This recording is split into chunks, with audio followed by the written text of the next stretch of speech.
revista desta semana começa com um assunto que tem gerado polêmica. A redução da maioridade penal foi aprovada pelo Congresso Nacional. O assunto tem sido tema de debate há 21 anos. No dia 31 de março, a Comissão de Constituição e Justiça autorizou a redução da maioridade penal de 18 para 16 anos. Mas a lei vai trilhar um longo caminho até ser aprovada ou não. E você, é contra ou a favor? Para te ajudar a entender sobre o assunto, eu vou conversar com o advogado e diretor da Faculdade Mineira de Direito da PUC Minas, Guilherme Collen. Professor, muito obrigado pela sua participação aqui com a gente no Revista. Eu que agradeço o convite, Mauro, e é sempre instigante falar sobre um assunto que gera muita polêmica, como você bem disse. Com certeza, né, professor? E o que essa proposta pretende? O que vai mudar na prática caso a redução da maioridade penal seja aprovada? Mauro, o que a proposta pretende é encarcerar o jovem entre 16 e 18 anos que cometer um ato que hoje é denominado de ato infracional, ele passará a cometer o crime. Então, a proposta ela tão somente amplifica o sistema prisional para que ele atinja esse jovem em formação. As consequências desta proposta, se é que ela será aprovada, é justamente levar para um ambiente absolutamente promíscuo, falido, um jovem em formação. O presídio, a penitenciária, e a proposta é essa, é atribuir pena privativa de liberdade ao jovem, é um local onde flagrantemente e de forma muito já comprovada, é um sistema falido, que ao invés de recuperar o cidadão, ele deturpa.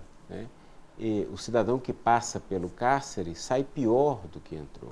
A gente vê que isso está gerando muita polêmica, professor. Será que esse é um dos motivos? Porque tem gente que se posiciona contra, dizendo que são muito jovens, que é uma cláusula pétrea, que a maioridade penal não pode ser reduzida, e outros que se posicionam a favor, dizendo que o contexto do nosso país hoje é outro ao que a Constituição foi criada. Por que está dando tanta polêmica esse assunto? A grande polêmica é que a sociedade já não tolera e não aguenta e não suporta mais a violência, os índices de violência a esse nível alarmante. E todas as vezes que há um crime bárbaro, um crime de grande repercussão envolvendo um menor, a sociedade fica com aquela impressão de impunidade. Um jovem de 16, 17 anos pratica um crime de homicídio, um crime grave, gravíssimo, e não tem uma resposta, uma retribuição, vamos dizer assim, pela lei. Então a sociedade fica com essa sensação de impunidade, mas é preciso destacar, Mauro, que os crimes violentos praticados pelos jovens são absoluta exceção ou minoria. É porque há repercussão e por isso há toda um clamor e uma discussão. Quais que são as consequências para esse jovem que é preso? Mauro, você imagine uma pessoa em formação, que ainda não foi capaz de receber os valores morais, de civilização, porque o Estado muitas vezes falha nesse sentido, a família falha, e nós estamos falando de uma classe, quem vai ser atingido por essa lei não vai ser o meu filho, que recebe uma boa formação familiar, estuda em boas escolas, ele dificilmente vai ser alcançado por essa possível redução da maioridade penal. Mas então veja, você pega esse jovem que a família já falhou, que o Estado já falhou, e você o coloca num ambiente para que ele, neste ambiente, possa se reintegrar a uma sociedade que ele demonstrou não estar apta ainda a conviver no meio dela. Quer dizer, é deformar por completo, é deformar no nascimento, no nascedouro, a formação comportamental do jovem. E o jovem, ou quem quer que seja, não deixa de praticar um crime de furto, porque existe o artigo 155 do Código Penal. Eu disse isso há pouco até, numa outra situação, ele não pratica porque tem valores morais que o impelem de praticar essa conduta. Não é a existência da lei ou a falta dela que vai demovê-lo. O que a população quer é o combate à violência. E a população, Mauro, e a minha fala ela está na contramão do que pensa a sociedade. Mais de 80% da população do Brasil apoia, está a favor da redução da maioridade penal. Agora, obviamente, nós devemos respeitar o entendimento e o desejo da população. Eu não estou querendo aqui desqualificar esse entendimento, mas essa minoria que não só não apoia, como repudia de forma veemente a redução da maioridade penal, são pessoas envolvidas em estudos relacionados ao comportamento do adolescente, ao comportamento do delinquente, ao sistema prisional. Ninguém em sã consciência que conhece o sistema prisional, seus efeitos, né, e conhece a importância de uma boa formação do jovem, apoia uma proposta dessa natureza. Professor, muitíssimo obrigado pela sua participação aqui com a gente no Revista, viu? Muito obrigado, Mauro, eu que agradeço. Hoje, o sistema de apreensão e acolhimento de jovens infratores é composto por centros socioeducativos e trabalhos comunitários. A tentativa é de ressocializar o adolescente com novas oportunidades de trabalho e de estudo. Mas ainda há contradições sobre a eficácia desse sistema. Veja só. A Constituição Federal de 1988 determina que são penalmente inimputáveis os menores de 18 anos, sujeitos às normas da legislação especial. O Estatuto da Criança e do Adolescente, instituído pela Lei 8.069, regula os direitos dos jovens. Dentro dos vários pontos discutidos na lei, o artigo 121 é hoje o que gera mais polêmica nas discussões sobre a redução da maioridade penal. De acordo com o parágrafo 3º, em nenhuma hipótese o período máximo de internação excederá a 3 anos para o menor infrator. Porque há um sentimento claro, geral no país inteiro, sobre algo que se chama impunidade. Esse é o sentimento da população quando se trata da Lei 8.069/90, mais conhecido como ECA, Estatuto da Criança e do Adolescente. Olha, eles pegaram como se fosse o furto de um pacote de biscoito, o furto de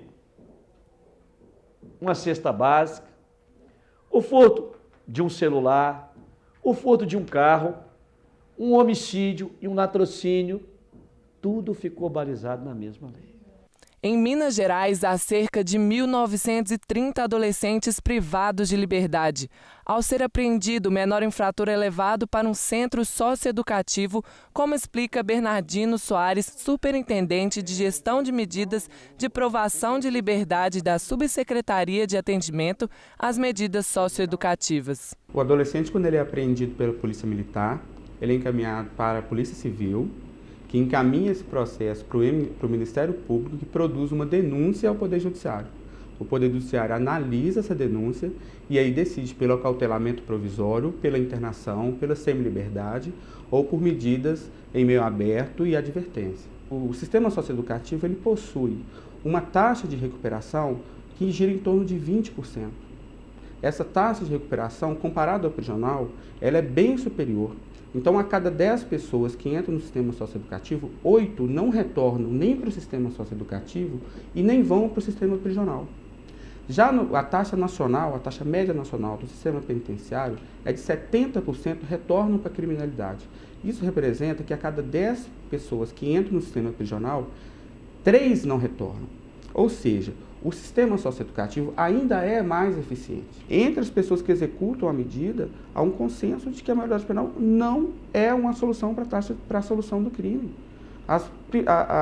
Trabalhar a prevenção, melhorar o sistema socioeducativo, criar mais vagas para o sistema socioeducativo, criar um padrão no Sistema Nacional de Atendimento Socioeducativo é muito importante. Para o deputado Sargento Rodrigues, o jovem de 16 anos já está ciente dos próprios atos e das consequências que pode causar.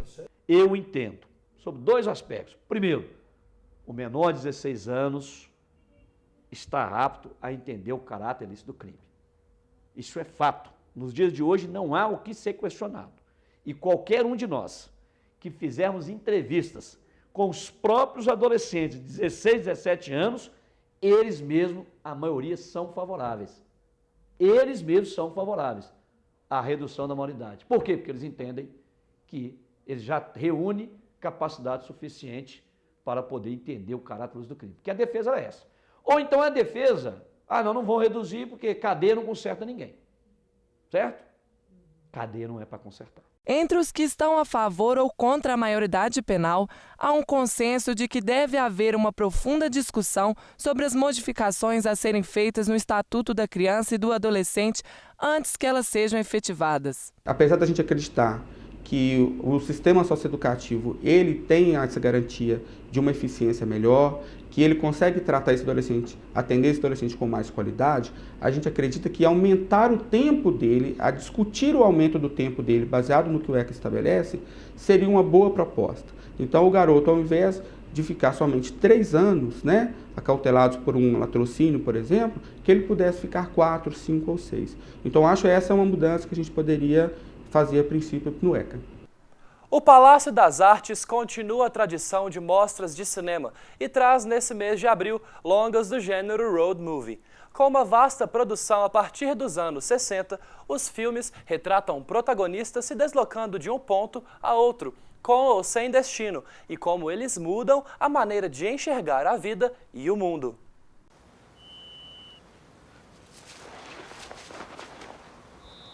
Don't let the sun burn a hole in your ass, William Blake. Durante todo o mês de abril, a mostra Sem Destino Filmes na Estrada está em cartaz no Cine Humberto Mauro, no Palácio das Artes, com uma seleção de 21 clássicos do gênero road movie.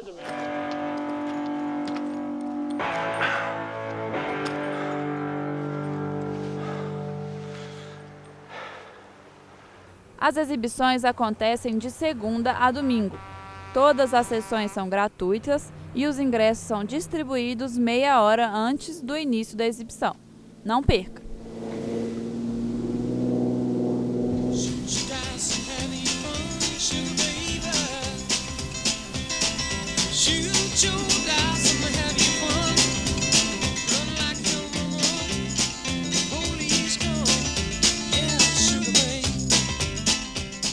Nós vamos para um rápido intervalo. Na volta, você vai conferir o que rolou na 16ª edição do Minas Trend em BH. Veja também uma reportagem sobre ONGs do bem e o tutorial que te ensina a fazer um enfeite de globo de neve bem diferente. Não saia daí!